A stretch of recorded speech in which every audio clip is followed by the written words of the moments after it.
Hello, everyone. Welcome to Grand Line's online salon. I'm Roma, a communications coach from Grand Line, Philippines. I'm excited to introduce to you my partner, my co-host for today, Ms. Florence Rivera. Ms. Florence is a graduate of the University of the Philippines, and she's currently the founder and CEO of Travel Bag Philippines.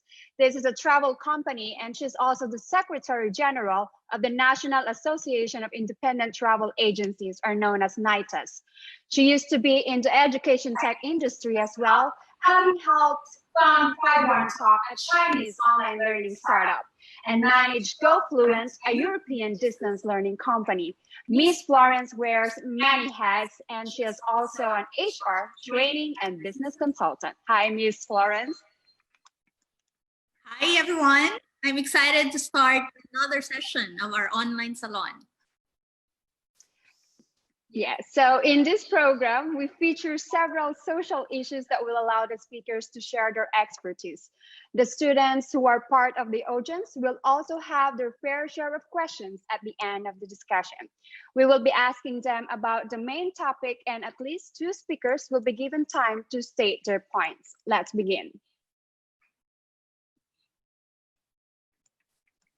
Mental health is the foundation for emotions, thinking, communication, and self-esteem.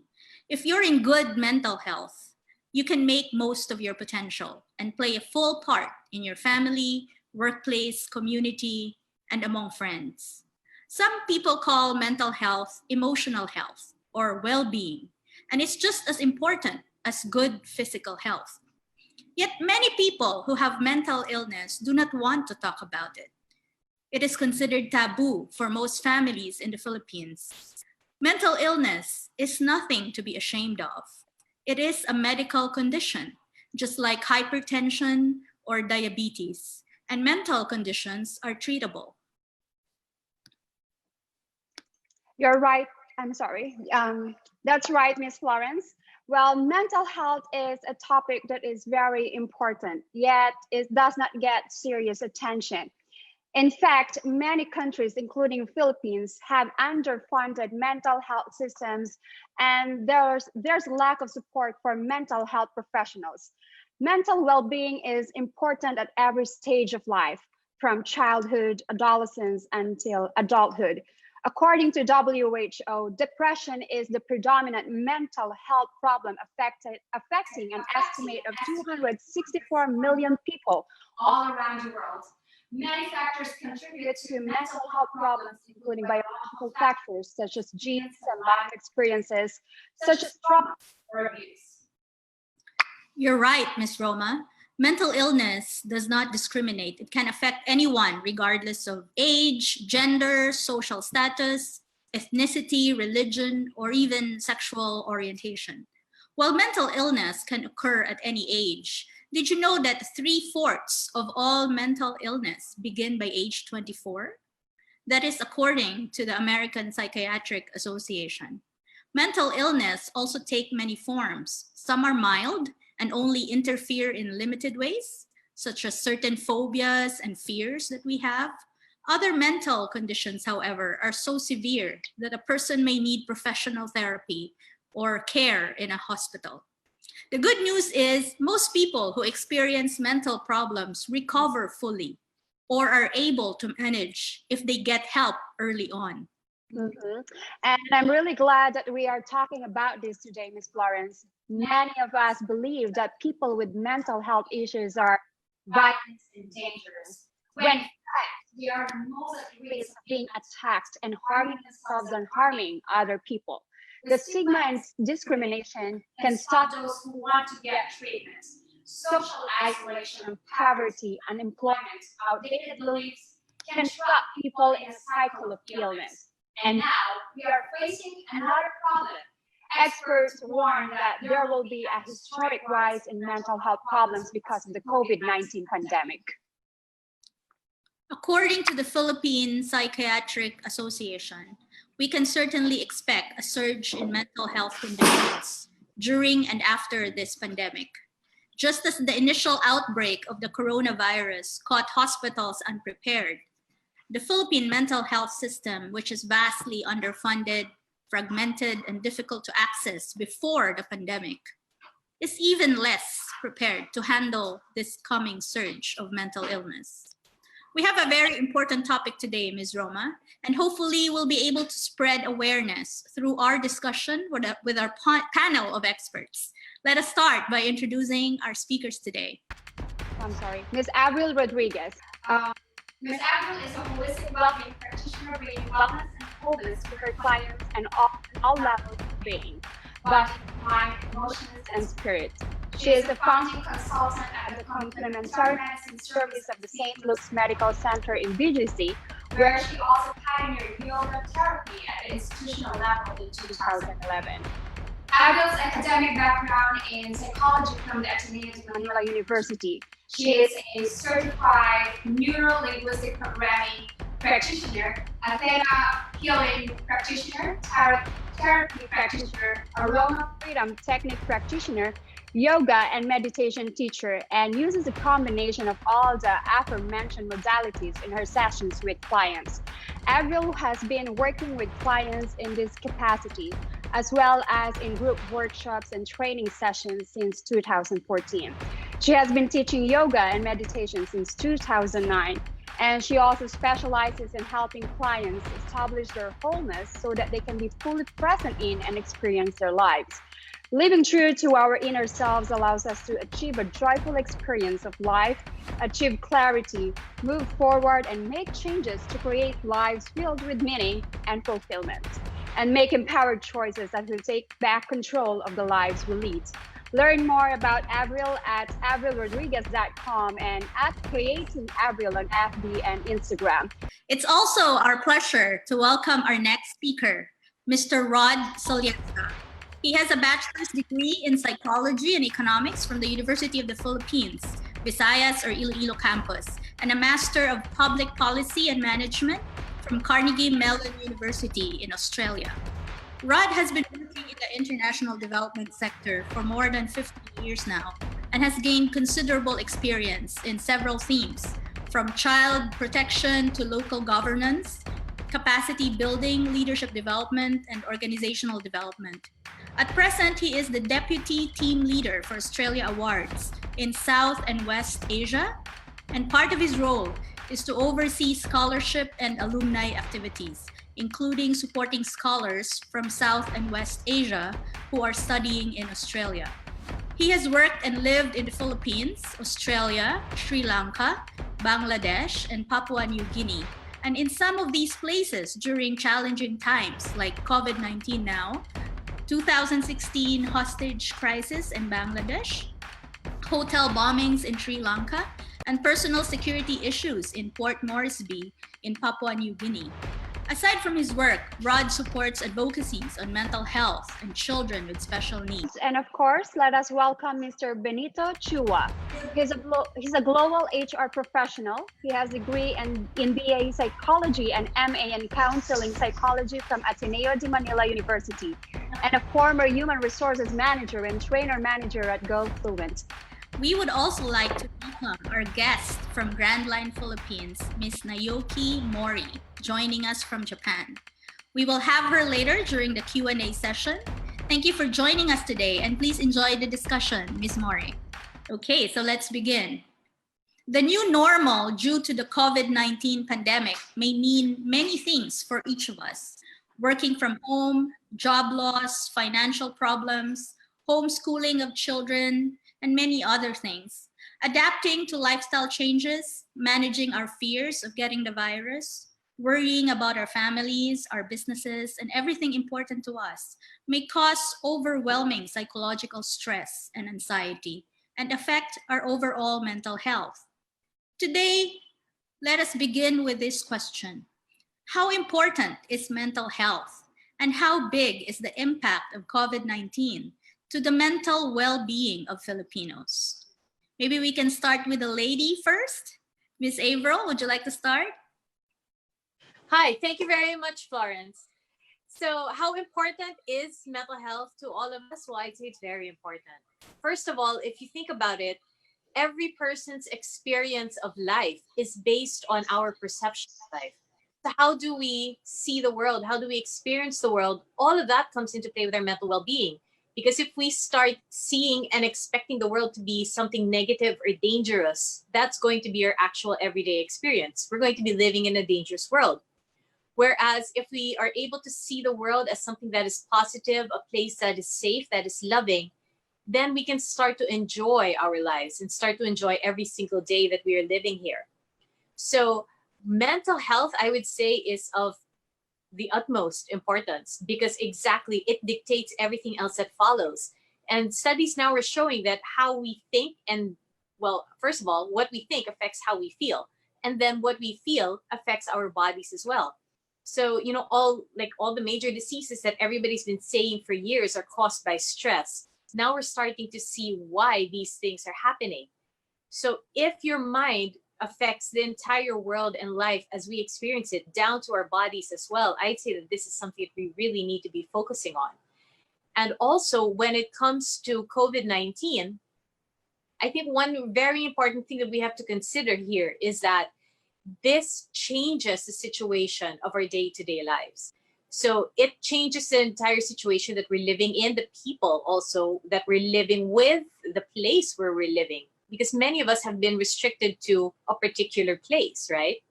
And one thing also that I think is important to consider is that when there are big world events like this, especially when they hit so close to home, these are things that trigger us. They trigger us, meaning they affect how we start to think and feel. However, just because there is a trigger does not automatically mean that everybody's going to be mentally unwell. Mental health is something that we can start to lay the foundations for, something that we can begin to strengthen at any time. So there are other mental health concepts like resilience. How quickly can we bounce back from something that has happened? So is COVID-19 very impactful? Yes, it is. But I would also like to point out to people that there are things that we can do to help you bounce back from this. Just because there is a pandemic does not mean that we have to live in a way that makes us feel so restricted, so held back, or makes us feel like the world is dangerous. Because there are a lot of people who are going through this and they're enjoying being at home and they're finding new ways to be creative. They're finding new ways to create new lives for themselves as well. I love it. Flo? I agree, Miss Avril, that mental health or mental well-being is really of utmost importance. What about you, Sir Rod? What can you say about this? Yep, I think it's also I'll pick up on a point that you raised in the introduction, and that is that there's a significant disease burden, if you can call it that, that mental health issues are making into the society. But unfortunately, even if we want to, similar to COVID-19, we want to test because we want to know where the problems are, or we want to know where the positive cases are. Mental health conditions are not physical conditions. So it's very difficult for us to have an accurate analysis of the situation and of the extent of the problem.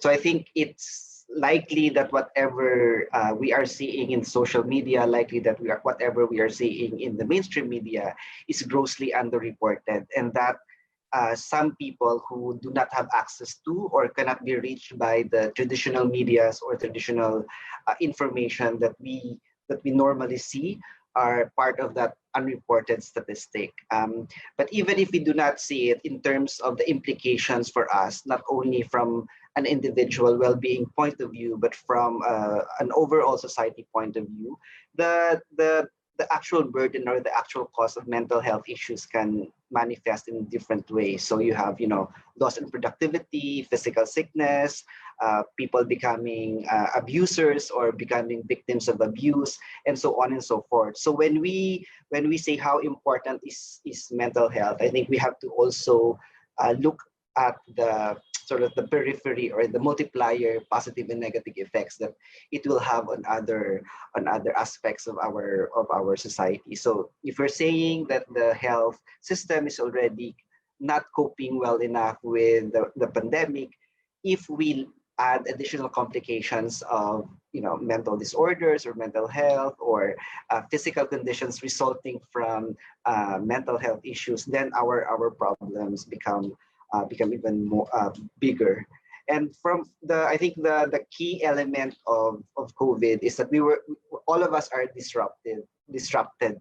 So even in a normal situation, you'd approach a friend, or you'd approach a parent, or you'd approach somebody that you trust because you want to share, or you want to get some help. But at the moment, you have limited options to seek those, especially in the initial months of the pandemic or of the lockdown. There are limited options for people to get help from, or to provide assistance, even because all of us are coping with this newfound, or this new phenomenon, which is COVID-19. So I think it's quite a tricky situation, but it's something that all of us, I think, recognize, that is very, very important, and something that we just cannot ignore. That's true. That's true. And I'm glad that now I think there's more emphasis in mental health than before. Sir Benito, what can you say about this?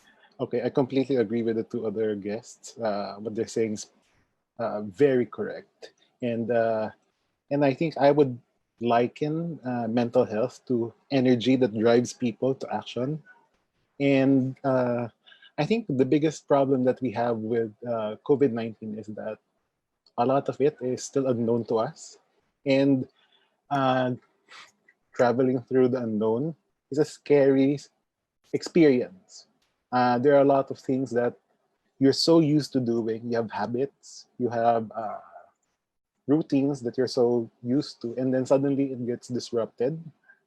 And funny thing, I mean, it's not exactly funny, but it's interesting that among the people who consult me these days, there are generally two reactions to the situation. There are some people who seek knowledge, and then there are people who try to ignore it because of the fear. Now, it's not quite uncommon then for those who seek knowledge to enter the stage where they get into some sort of paranoia.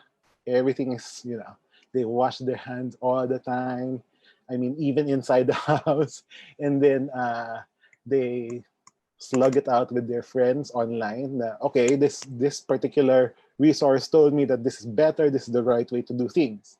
And then on the other hand, the ones who ignore information, they tend to carry on as usual. And then at the first sign of a cold or sniffles, they suddenly panic. So the point I'm trying to drive at is that I think it's very important also for us to take time to seek the knowledge, vet, try to understand the situation that you are in. I mean, we are all at different stages in this pandemic. What do I mean by that? There are people who have already accepted that there is a new normal. But then there are people who are still struggling with the idea of, okay, how am I going to go to work? Is it really safe? So it's, I think, awareness of where you are and knowledge of what's going on around you are two important things that we should all really, really focus our energies on, because having a better understanding of what's going on will actually help us settle much more or settle much faster given this new situation. Right. I like what you said about paranoia. I think a lot of people are getting stressed out and paranoid now. Which brings me to my follow-up question, because there are so many words that could describe a mental illness, or not really illness, but maybe phobias and fears, that people are experiencing. So what are really the differences between, for example, depression and anxiety and post-traumatic stress and all these terms that we use to describe mental illness? Would you like to start, Sir Benito, again, since we... Okay, so basically, the different conditions that you mentioned are brought about by different kinds of stressors. Usually PTSD, for example, is usually brought about by very huge aversive events in the life of a person. For example, soldiers coming from a war, or housewives that are beaten badly, black and blue, by their husbands. Those are generally that is usually the end result of those kinds of circumstances and situations. They get PTSD. Whereas depression can actually be less, quote unquote, violent, in the sense that you may not see physical abuse per se, but let's say harsh treatment while growing up, nasty words used to describe the person, debasing the person in situations where normally most kids would not experience that kind of situation. So it's very important also for people to not get stuck by the labels and focus on the situations that bring about the conditions that they have. Okay. And would you like to add to that, Sir Rod? Yes, I think that's a really important point about not being very, pardon for the word, obsessed with the labels, because it can work both ways. So it's part of the learning I think, approach to coping, but it can also lead to us self-diagnosing ourselves, like, maybe I have PTSD, or maybe I have bipolar, or so and so on and so forth. And the main point I think that I want to add is, of course, there are technicalities, and there are psychiatric, psychological, and medical definitions, but in most instances you would know that something is not okay because of their behaviors that they result into. So for example, if you overeat, whether it's if you don't sleep enough, if you don't talk to people, if you cannot walk 2 steps because you stepped on the line, if you're obsessive compulsive, if it stops you from doing what a regular person, or stops you from doing something that anybody else can do, I think that's sort of a red flag that something is not okay from a mental well-being point of view. Right. So it's a sign for you. Miss Aves, what are the other signs, and how would we know if a family or a friend is suffering from that? And Actually, if you also to the other types of mental illness. well, actually, one important thing to consider is when we're talking about mental health, we also have to be clear. Are we talking about a particular condition, or are we just talking about someone being beneath there's this thing that we call the wellness line. Are you above that line, or are you below it? If you are below the wellness line, then that means it's simply you're not necessarily well. However, that also does not mean that you have a mental condition. Those are two very different things. So as Rod was saying earlier, that there are technicalities when it comes to diagnosing a particular condition. And Mr. Chua, so Benito mentioned this also earlier, because if we are looking at a diagnosable condition, then we have to check the DSM, right? The Diagnostic and Statistical Manual, which is what psychologists and psychiatrists use to diagnose a condition. And there, as Rod was saying, yes, there are technicalities, there are rules. So you have to, yes, it has to impede on your life. It has to make life hard for you. You have to experience this for 2 weeks at a time, for so many times in a year. I mean, there are rules like that. And that's for diagnosing a condition. But just because you don't have major depression, because the condition is known as major depression, that does not mean that you're not feeling depressed. So there's a difference between having depression, feeling depressed, and feeling sad. Because so many times, I mean, just in our normal day-to-day conversations, we always throw out those words, I'm stressed, I'm anxious, I'm depressed, without really specifying what we mean. Because again, depression is a condition. But when you say, oh, I'm depressed, are you saying that you have a condition, or are you saying that you just feel sad? Because when somebody has depression, it does not mean that they're always sad. There is actually a thing called high functioning depression, wherein people aren't sad. So there's a very big difference in terms of what we're talking about. And that's why it's so important to have the conversation, so that people are aware of the different terms, people are aware of what they're talking about. So when can you know if someone is unwell? first of all, if somebody's having a hard time, someone is not enjoying their experience of life, I would say that already means that they're unwell, right? That already brings them below the wellness line. If you notice a change in someone's eating patterns, that can be a big signifier as well. Someone who used to eat a lot and with gusto really enjoyed their food, and now all of a sudden it's not eating. That's one signifier. Difficulties in sleep is another signifier as well. Either difficulties, someone cannot sleep, or they are able to fall asleep, but they're waking up constantly, or they fall asleep and they wake up super early and cannot go back to sleep, or they're just not sleeping at all. So I would say the food, their sleep patterns. You can usually check also from the skin. Like people's skin tends to be a lot more dull if they're not as well emotionally. Are they interacting socially with other people as well? If all of a sudden they are withdrawn and isolated, and I'm not talking about social distancing, okay? If they're just really not interacting with people, then that's another thing altogether. And that's why it's so important to have activities like this, connect with people on Zoom and on Facebook so that we can still interact with the outside world. That's right.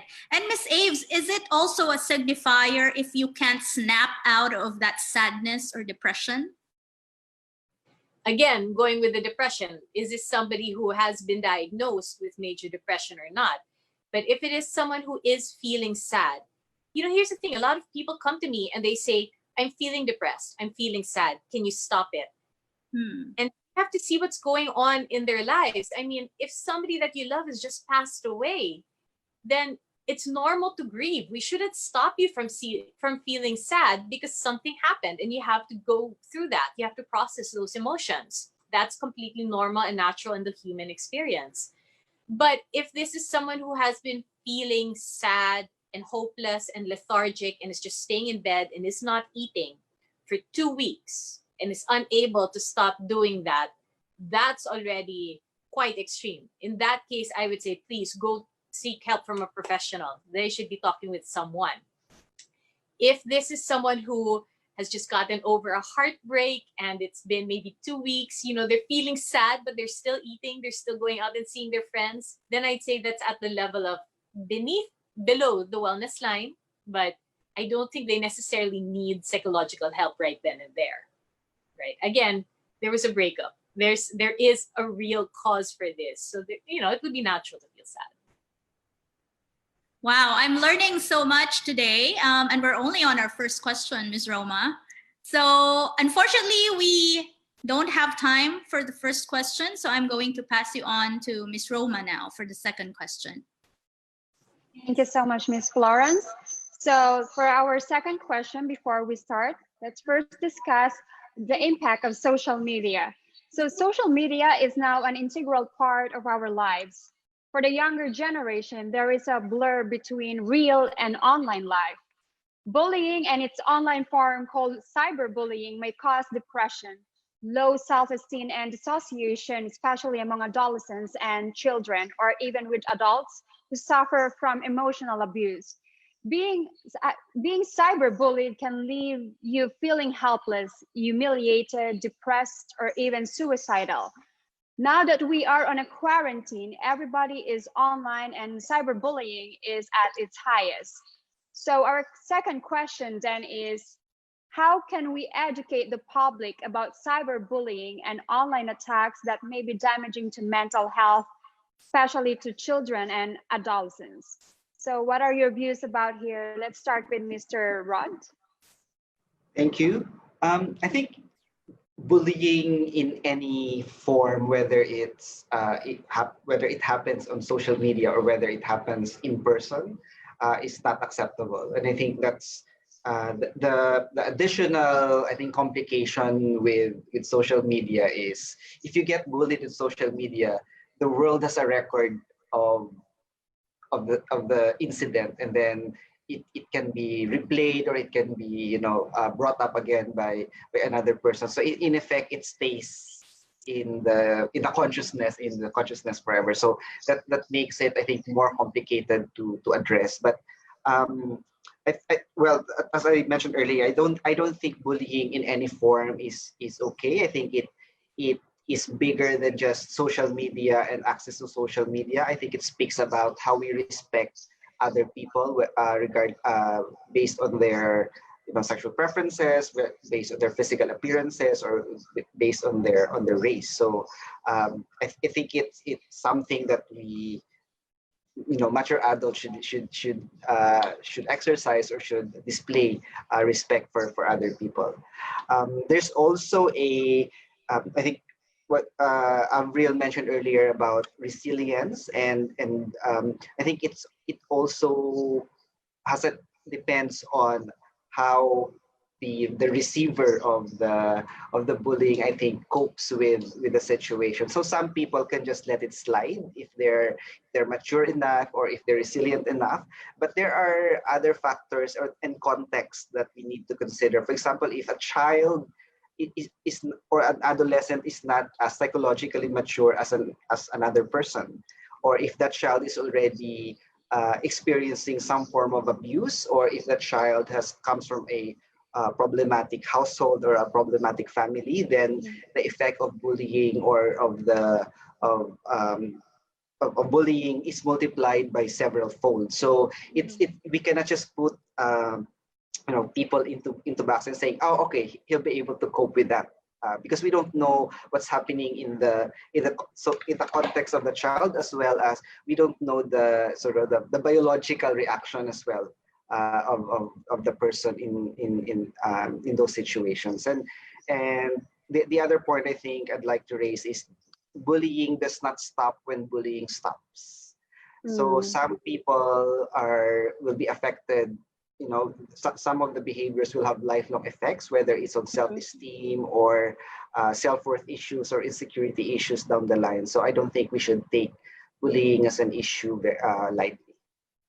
Yes, I totally agree with you, Mr. Rod. And some people are always like holding on that this is like a freedom of expression in terms of social and the use of social media, but this is not an absolute right.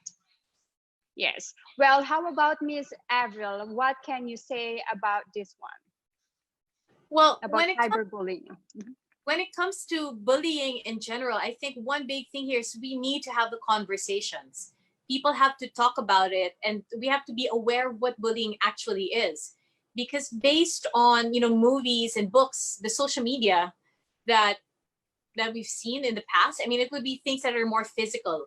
Like in the movies, there are a lot of scenes of people pushing their classmates into lockers, locking them there, or I don't know, sticking their head in the toilet or things like that, beating them up, physical fights.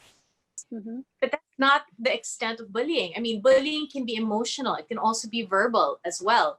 So I think that the biggest thing here is really it's education. We have to talk about it so that people can identify what is bullying and what is not, because it's not just getting into a fist fight with your classmates, but it's making a person feel bad. It's shaming a person at any particular time. It can be something as simple as, telling everybody, hey, look at this person. This person dresses really badly and she looks like really ugly. That can also be a form of bullying if it's taken to an extreme.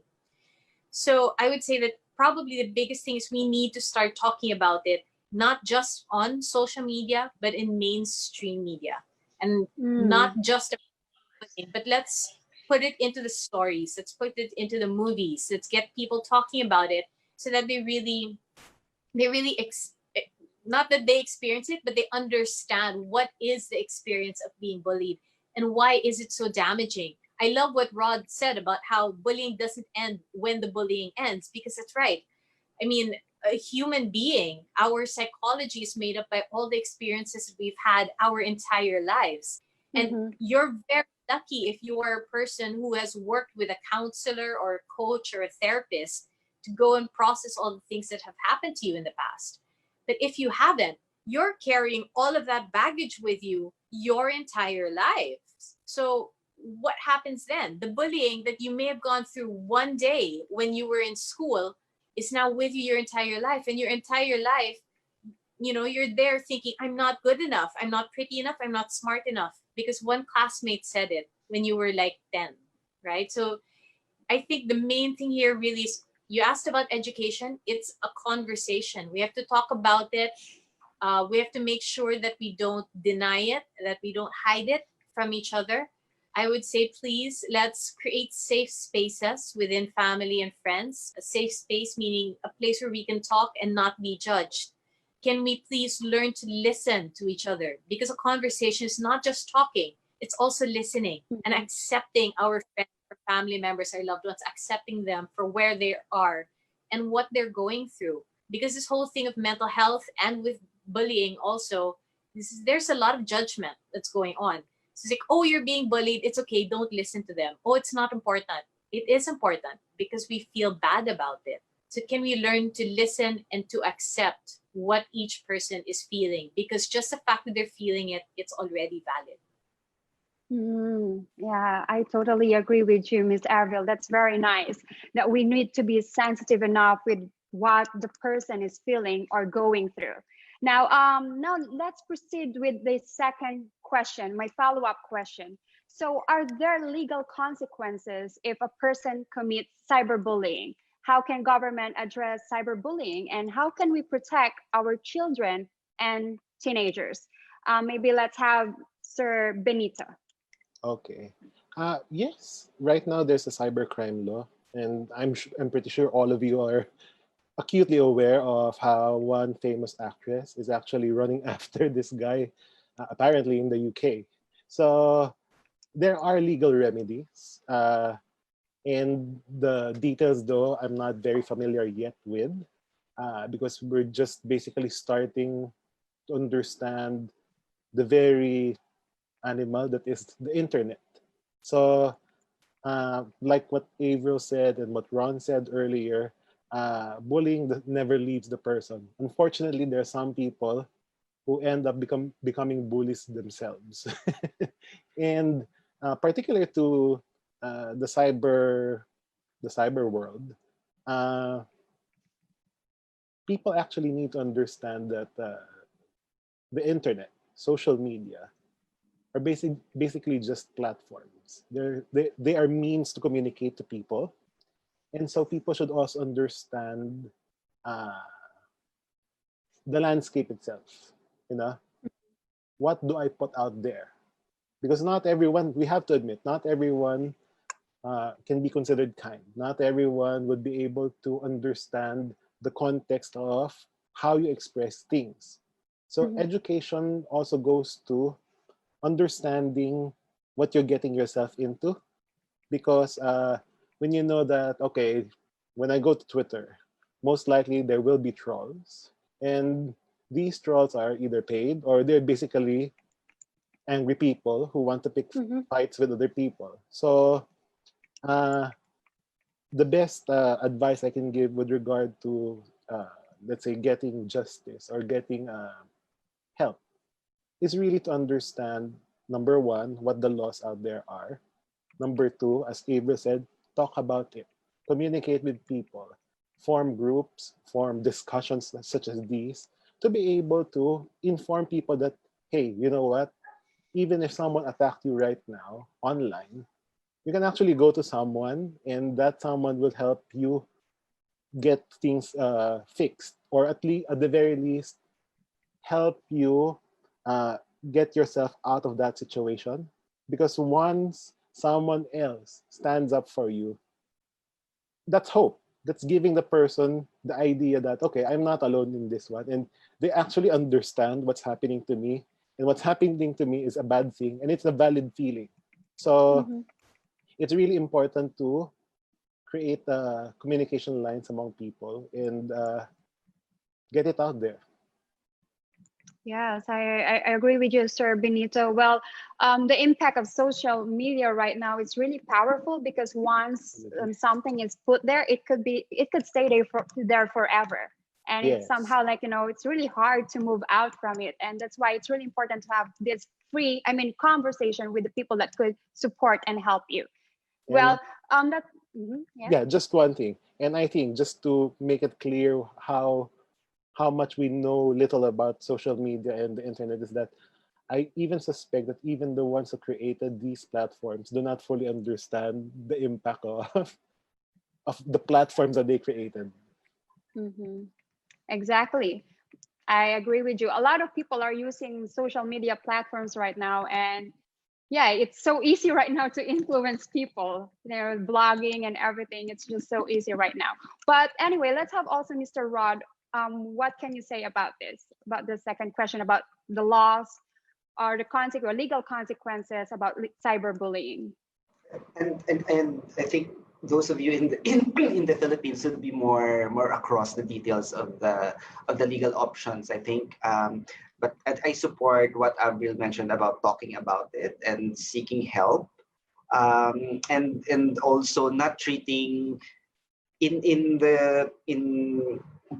human rights work. They have this concept of restorative justice. So instead of punishing the offender, like putting him or her into jail, you actually work with the offender, because most likely the behavior is a result of, I think this was mentioned earlier, of years and years and years of human behavior. Like, you don't just go out one day, it's like, okay, I want to bully or I want to kill somebody. So I think there is that option as well, that let's be careful. Let's acknowledge that bullying can be detrimental to the bullied, but there's also the opportunity to work with the offenders, maybe to reform or to help them understand the consequences of their behavior. Of course, that will have its limits. But if it's a physical bully and his sort of the violent behavior is out of hand, then you'll have to do some other remedies. But for the bullying that we see in social media, as well as verbal and psychological bullying, I think this is also an opportunity to help the other party, not just through legal means, but also through psychosocial interventions. Yeah, wow. Yes, it's very nice, Sir Rod. Well, one of the realizations from our conversation right now is that if someone is a bully, you should never judge the person, because there's a history or there's a story behind it. And it's not like automatically, I want to become a bully, I want to hurt a person, I want to kill a person, but you have to know the history or the background of the person. Well, I would love to discuss more about this, but we have no more time. But I guess we can discuss more with Miss Florence for our third question. In January 2019, the Philippines finally passed its first Mental Health Act. The act seeks to establish access to comprehensive and integrated mental health services while protecting the rights of people with mental disorders and their family members. However, only 3 to 5% of the total health budget is spent on mental health, and most of this is spent on hospitals, not on prevention or early detection and care. That means for most of us, we get our information and care on our own, from private institutions and individuals who specialize in this. So our third question is, given the current reality and the added stress brought about by the pandemic, can we share some good practices to our audience? So what are the ways we can take care of our mental health and well-being during this stressful time, and where can we get help if needed? So let's start with Sir Benito. Okay, thank you, Florence. Just to preface everything, I think one of the things that probably needs to change here in the Philippines in particular is the whole view on mental health. It's generally seen as, okay, it's sakit pang mayaman. It's only for the rich. So if you are not rich, you are siraulo, crazy. But when you're rich, you're called eccentric. So I think it's really more of having a paradigm shift, understanding that mental health is similar to physical illnesses, physical health, that the attention that you give to it should be the same, and it's treated as a valid thing. It's not a fallacious construct that you just come up because you're not feeling well today. Okay. Now, to answer your question directly, first, I think the most important one is to acknowledge it. Understand that, okay, in this particular case, the pandemic, yes, I'm really afraid of this virus. I don't know what it is. Unless you come up come to that point where you actually verbalize it and say that I'm afraid, you'll always blame it on something else. You ascribe it to something else that's vague, and you'll never be able to get out of that, snap out of it, basically. And after you acknowledge it, one of the things that I generally advise people is to understand it, know more about it. Don't try to understand it on a very global level. Try to understand it at your level. What can I do first? Because if you can't function properly, you won't be able to contribute anything to anyone. So you need to first take care of yourself. And it's going to be, and I think people need to understand that this is going to be a cyclical thing. It's going to be a cycle because, as we all know right now, we don't know much about the virus. When we continue discovering new things about it, I'm pretty sure people will react differently. For example, initially it was said that it was just old people who could get it severely, and people were complacent. And then they suddenly heard that, oh, it's the diabetics. And suddenly the diabetics started panicking. So it's going to be, it's going to be a process. And you have to acknowledge that, okay, this will never really end, but knowing what you know, what can I do at my level? What can I do on a personal level? So, and it's also very important to vet. This is something that a lot of us on social media right now need to really work on. Just because it's something published online, it doesn't mean that it's real. And even the ones who are established as experts even put a disclaimer saying that, for example, this hasn't been peer-reviewed yet, meaning other scientists have not yet looked at it. So please make sure that you take this first with a grain of salt. So it's things like that that we need to focus on. And then, of course, we also need to act. We cannot be hostage indefinitely because we are people, we are social beings. We need to be able to communicate with other people, do things. And you'd be surprised at what you can discover about yourself. I have friends who thought that they could never actually cook anything are now suddenly like Michelin star chefs. So, it's a great time to discover yourself and then rediscover things that you used to do. There are some people who used to dance, stop because of for whatever reason, and now they're really enjoying themselves at home. So it's really, making most out of what you have and then reaching out to people, okay? And of course, choose the crowd depending on the situation that you are at. There are some people who can't take scientific talk right now and shut you down. Don't talk to them about science stuff. Talk about them about, emotional stuff or, reminiscing about the past. But, choose the topics that you discuss with the different people or groups that you interact with too. And hope for the best. That's right.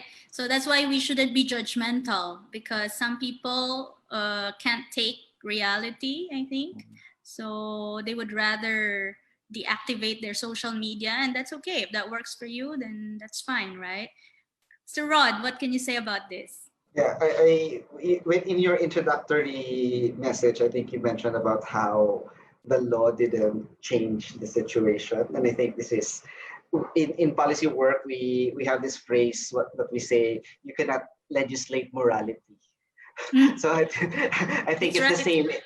And it's like they had anti-whatever laws before, but did it change behavior overnight? Of course it did not. And the second thing that is quite common in the Philippines is what we call unfunded mandates. So I think as a few years back, as 2015, 2016, we had hundreds of millions of laws that don't have any funding at all, even if they have been signed into law. So I think so on noting that there are other actors in society who can provide us with help or with assistance, specifically with topics such as mental well-being. So I think family should be a good place to start, because especially in the context of the lockdown, we're with our family most of the time, whereas before we would probably spend 1/3 of our day with the family and the rest with other people. But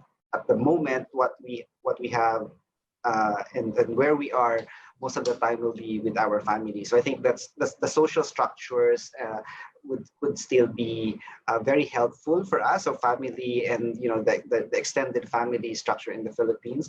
The other one is community. So whether you have a community of hobbyists, or a community within your profession, or a community among the people who went to the same school as you, they can also be sources of help or assistance in this situation. And I think Sir Benito mentioned something really important, that there's actually an opportunity for us with what's happening. So you can discover your master chef skills, or you can discover your dancing skills or singing skills, or you can also and there are a lot of things that we can do that will help us, I think, cope better. For exercise, for example, staying connected socially, even if we cannot stay connected physically, or you can start a mindfulness practice or meditation if you're into that, or see the sun, or appreciate the small things. So there's a lot of things that you can do, and things that are within your sort of the jargon would be your locus of control, that you can actually do, and that can also help you and others cope better with the situation. Yes, I'm one of those who realized that I could actually cook. Well, at least for myself. Miss April. One thing I think also that we should consider is definitely there is something right now happening in the world. And I apologize for my cat. She's meowing and I don't know. But so there's definitely something going on in the world right now. And because of that, yes, a lot of us do need to really take even better care of ourselves than normal. However, whether there is a pandemic or not, it is still important to take care of our mental well-being.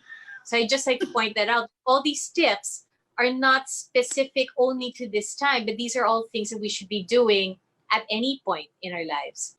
And one of the biggest things here is to keep in mind that counseling, coaching, help in any form, I really think is beneficial for everyone at every time.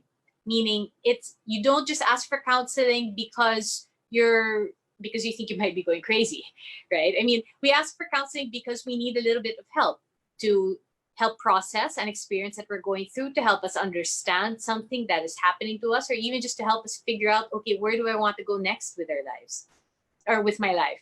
So all of these things can be addressed by help from another person. So first of all, ask for help when you need it. And know that just because you need a little help, it does not mean that you are weak. It does not mean that you are not a good person. It just means that, hey, I could use a little more support right now.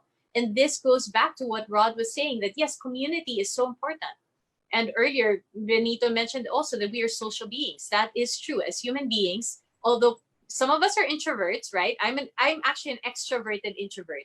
And that means that I love being around people, and I'm there. I love the energy of it all. I will talk to so many people, and I love being on stage. And then after that, I'm going to go home and lock myself in my room for a few hours. So I like both. But the thing is, most people have a certain degree of extroversion. They like being with other people, and have a certain degree of introversion as well. We also need to be alone with ourselves, because what happens if we're always with other people? Then we kind of lose track of who we are. So we need that time to introspect. And now's a wonderful time for this as well. Now, there are also people who are having a hard time with all the isolation right now, in which case, aside from asking for help, make it a point to go out and interact in any way possible. If you cannot do so physically, get on a screen, download Zoom, or have video calls with people. But at the very least, you're talking to people. Have a pet. My cat, when she's not meowing quite so loudly, really good at keeping me company, because at least there's someone here. There's someone here with me because I'm staying in a studio apartment, right? So ask for help, and interact with people as much as you can. Express yourself in the best way possible, whether that is journaling or cooking or baking, right? Any way, or painting, any way that you can that helps you to feel that you have expressed yourself, expressed your emotions, even coloring, right? Coloring has become a very big thing, very therapeutic.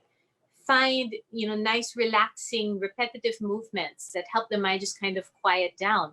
Rod mentioned earlier mindfulness and meditation, and I teach my clients those all the time because it's such a calming presence. It's learning how to work with your mind. How do I have a thought and not get carried away by it? How can I choose which thoughts to think and when to stop thinking? These are just skills, and yet most of the time we think that we're completely, out of control when it comes to our thoughts. So by all means, find someone who can teach you these things. Who can you turn to? Well, here's the thing. If you or you know someone who is in danger of either hurting themselves or hurting someone else, then please go to a hospital emergency room for emergency treatment. If it is not an emergency situation, then go talk to a psychiatrist, is a medical doctor who has been trained, right, to work with psycho-emotional concerns. Go to a psychologist who is somebody who's not a medical doctor but is trained to do like talk therapy and other therapies like play therapy. I'm a coach, so meaning my techniques are a little bit different than a traditional psychologist, although I did also study psychology.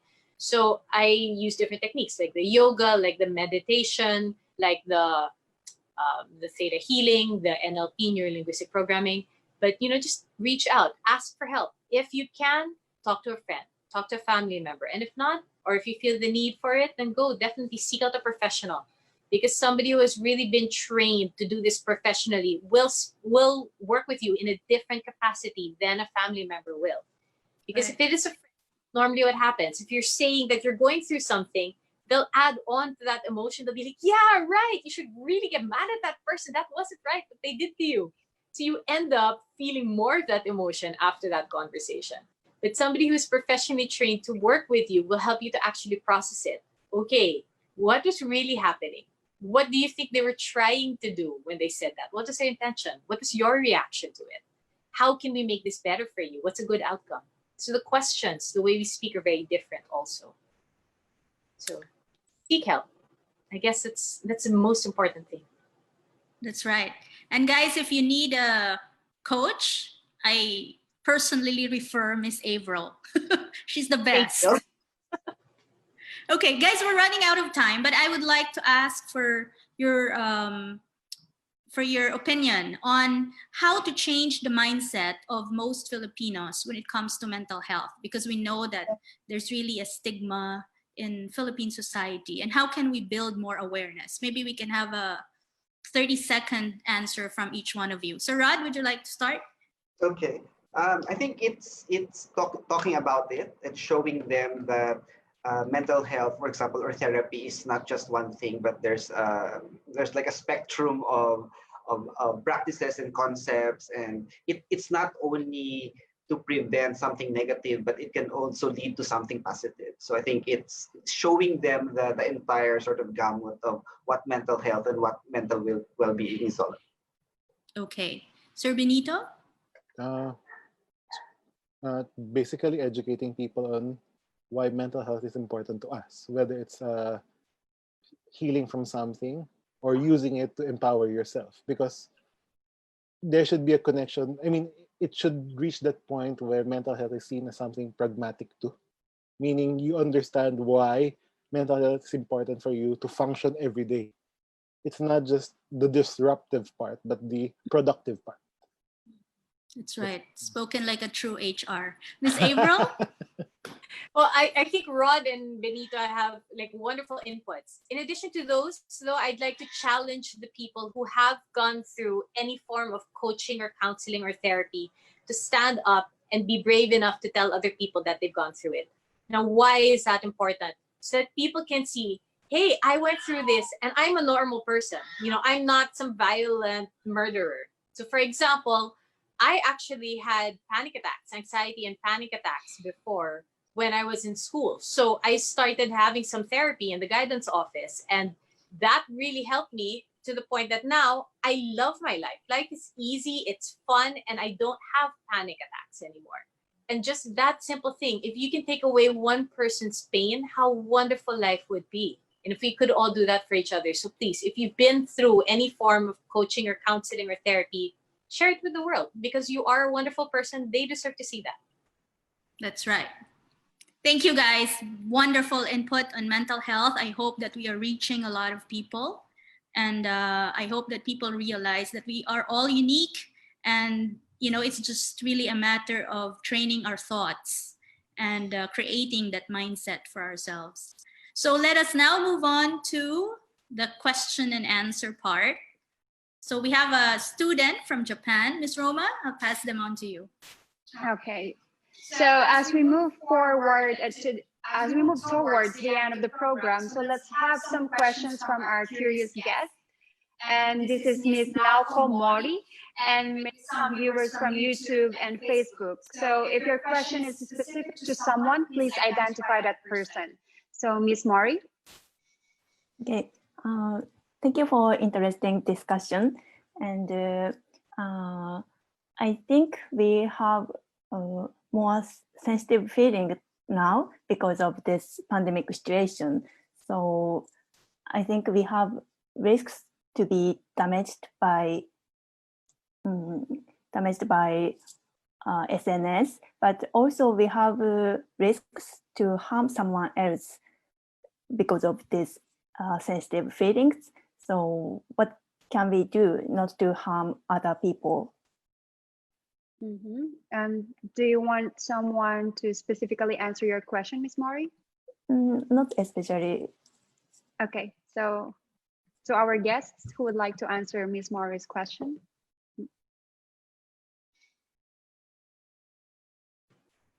Ms. Roma?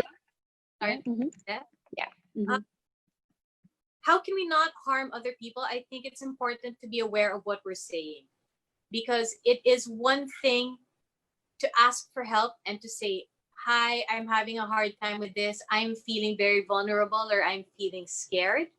It is another thing to start venting about how the government is not handling this well, how the scientists have not done enough, how there are all these people who are going out without masks. And when we start venting and we start just being very negative about all the things that have gone wrong, because honestly, some people are not handling this well, and there are some things that have gone wrong. But if we focus on that, what we do instead is it's like we give more energy to it. We make it into something bigger than it actually is, and we make everybody else around us pay attention to all the bad things as well. So I would say maybe what we can do is like, okay, we accept it as a fact if someone talks about it. But let's start to, pay attention to the things that we can do. How can we move forward from this? Because there's nothing we can do about the past. It's already here. But maybe we can do things to move forward in a better and a more productive way, that everyone else can be happier. And then also, as you mentioned, that some people are more sensitive, definitely now. So it's also be careful about, how polite are we being when we're talking to other people? Can we use the words that show being polite, use words that show being respectful? Sorry about that, right? So use respectful words as well. Be more comforting or be more soothing in our words. For one thing, also our tone of voice. We don't have to always be talking so strongly. We can, right, speak in a way that is a little softer and a little gentler, especially when we know that somebody is hurting or somebody is scared of what's going on. So we can do things like this. Yeah, I agree with you, Ms. Ariel. Like, we need to be more empathic, like, to understand more the situation of the person. Well, Ms. Mori, do you have any follow-up question or anything else that you want to ask? Yeah, I totally agree with the idea of finding something positive, it's very good, I think. And in Japan, we also have those SNS problems, and your answer can be helpful for us. Thank you. Thank you so much, Ms. Mori. Well, do we have any more question, maybe from YouTube or from Facebook? Ms. Florence? Okay, let me check here. Okay, so no questions from the audience. Well, I guess we're done with our question and answer from our Grand Line guests. So let's proceed to the next part of our program. So it was really an interesting discussion with our audience, and there are really a lot of learnings and realizations from this. So we have no more time. Now we will be having this vocabulary. So let me share with you some helpful words to expand your vocabulary. So the first one is well-being. This is a noun. It means a state of being happy, healthy, or successful. And the second word is self-esteem. This is also a noun. It's a feeling of having respect for yourself and your abilities. And the last word is also a noun. It's called stigma. It's a set of negative and often unfair beliefs that a society or group of people have about something, or have about something. So that's for our vocabulary today. Well-being, self-esteem, and stigma. Now I guess we're all ready to have our final messages from our guests, from our Grand Line student, and also to my partners. So let's have our first guest, a last message from Ms. April. Thank you very much, Ms. Roma. So I guess everybody, please just make sure that you take care of yourselves. Okay, listen to your mind, listen to your body. What you feel that you need to do right now, that's okay. It is valid, and you are allowed to do these things. Okay, give yourself what you need, whether that is time alone with yourself, whether that is a journaling or some other introspective practice like meditation. If you feel the need to exercise a little bit more, we can always clean the house, right? Or we can find other ways to exercise. There's yoga, or maybe have a stationary bicycle inside. Talk to the people who matter. Tell them how much you care for them. Tell yourself how much you matter to yourself. Every morning, I just kind of hold myself and I just say like, okay, I'm here for you. I love you. You're a good person. You can have a wonderful day today. So be nice to yourself. Be compassionate to yourself as well. Okay. Wow. And reach out and ask for help. I'm at Creating Avril on Facebook and Instagram in case anybody would like to reach out. Wow, like I'm thinking now that I would like to have a consultation to you, Miss April. because I feel like because I'm feeling like I'm having also mental health. I'm kidding now. But yeah, it's really interesting. I would like also to experience this meditation or something like, you engage yourself to something healthy activity like yoga or meditation. No. Okay, thank you so much, Ms. April, for that very nice message. Now let's also have Mr. Rod. Thank you, and it was really nice to be in this group, to be talking about something that we don't talk enough about, or we don't know enough about. So I think we continue the conversation, and for those of us who are coping better than others, we can learn more. We can help by learning more and letting others know about this issue of mental well-being and mental health. And I think April pointed out something really important, that if there's help available, it's okay to be not okay. There's a lot of people and a lot of institutions even who are there and willing to help you if you're not okay. So reach out. Wow, that's something really striking. It's okay not to be okay. Okay, so I'm okay. Because I am not okay. Yeah. well, thank you so much, Sir Rod. And yeah, I agree that, a lot of people are really shy or feeling ashamed talking about mental health issue or mental health problem. This is something not to be ashamed of. This is not a taboo. Mental health is as important as physical health. emotional health or spiritual health. It's very important. I'm learning a lot today. Thank you so much, Sir Rod. It's very nice message. And now let's have Mr. Benito. Thank you everyone for Thank you everyone for the pleasure of being part of this group. I think ultimately for me, we should never underestimate the capacity of human beings to rise above things. We can do it. I mean, this is just one event that disrupted our lives, but we will learn from it. We'll be able to get past through it, and most likely we will come out much better people because of all the things that we've been talking about.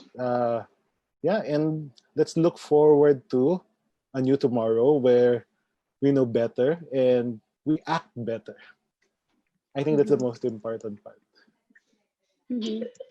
Yeah, I agree. I mean, I know it's about empathy and understanding other people, because it's really not good. Like, you know, if someone says about mental health issue, mental health problem, we always say like, you know, papansin lang yan, or just making out a noise for something, like just seeking for attention.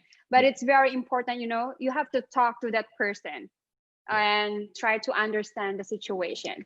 And well, we'll be better. Yes, exactly. And I remember Mr. Rob said a while ago, it's like it's the illness or sickness of rich people. No, it doesn't choose. And depression has no face. It can be to whatever, to whoever, whatever status you have. And yeah, well, that's it. Thank you so much to our guests. It was really a lot of learnings and enlightenment about this, one of the hottest issues right now that we are facing, not only in the Philippines, but of course around the world. Well, let's also have a message from our guest student, Miss Mori. Yeah, it was very productive and informative time. So thank you so much. And now all of us are in a hard situation, but I think we have the opportunity to think about mental health and cyber discipline. So it's very nice opportunity. So we can use this time for those new knowledge. So thank you for today. Well, thank you so much, Ms. Mari. I hope also you're learning a lot from our discussion, especially from our guests, because me, as a host, I'm just like listening to the discussions, and I'm really learning a lot about mental health issues or mental health problems. Well, I guess we're all ready. Also to have our message from my partner, Miss Florence. Yeah. Yes. Okay. Yeah, you know, we're live. Everything is live. So we're having some issues here. Not mental health issue, but technical, technical problem. Well, so I guess Miss Florence could not somehow give her final message, but this is really a very meaningful discussion. I really love it. I learned a lot from everyone, and I hope also our listeners and viewers learn as much as we did from our speakers and from our guests. Well, thank you so much of course, to our guests for today. It was really helpful talking to each one, and to everyone who joined us, including, of course, our technical staff. And this will not be possible without each of you. And you know what, guys, we're really looking forward to seeing you again on our next online salon. Thank you so much for watching us. And please don't forget to leave a comment, like, and share our Facebook page, and make sure to subscribe our YouTube channel. Okay, so we're almost finished with our program, but before we end, I will just give you our thought of the day. So for our thought of the day, we live in a world where if you break your arm, everyone runs over to sign your cast. But if you tell people you're depressed, everyone runs the other way. That's the stigma. We are so accepting of any body part breaking down other than our brains, and that's ignorance. That's pure ignorance. And that ignorance has created a world that doesn't understand depression, that doesn't understand mental health. This is from Mr. Kevin Brill of mental health and a mental health activist. So Mr. Kevin Brill is a TED Talk speaker. He has this Confessions of a Depressed Comic and has garnered more than 4 million views, making it one of the most watched TED Talks ever on mental health. Well, that's it for now. That's it for now. Thank you so much for watching us. And please, about mental health, this is not something that you should be ashamed of. This is not a taboo. Seek help if you need it. So again, this is Rama, and of course, with Miss Florence. Stay safe, everyone, and see you all again on next Saturday. Goodbye.